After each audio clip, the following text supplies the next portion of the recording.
Tata chemical Mithapur દ્વારા જમીનમાં, હવામાં અને દરિયામાં જે પ્રદૂષણ ઝેરી કચરો ઠાલવવામાં આવે છે તેની સામે 12 દિવસ સુધી અન્નજળનો ત્યાગ કરી અને ઉપવાસમાં બેઠેલા દેવરામભાઈ વાલાને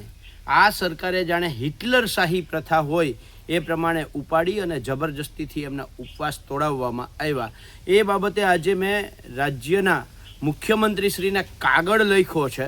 અને કાગળમાં મેં કહ્યું છે કે માનનીય મુખ્યમંત્રીશ્રી, તમારા જ અંડરમાં આવતા pollution control board Gandhinagar, Jamnagar દ્વારા દેવરામભાઈ ઉપવાસમાં બેઠા એના બીજા દિવસે એટલે કે 10 માર્ચના રોજ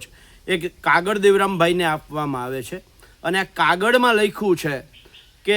8 ડિસેમ્બર 2025 અને 22 ડિસેમ્બર 2025ના રોજ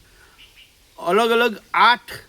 વિભાગના અધિકારીઓની જોઈન્ટ કમિટીએ મુલાકાત લીધી. આ જ કાગળમાં લખવામાં આવ્યું છે કે 2020થી લઈ અને અત્યાર સુધીમાં પોલ્યુશન કંટ્રોલ બોર્ડે કંપનીની 58 વખત મુલાકાત લીધી છે.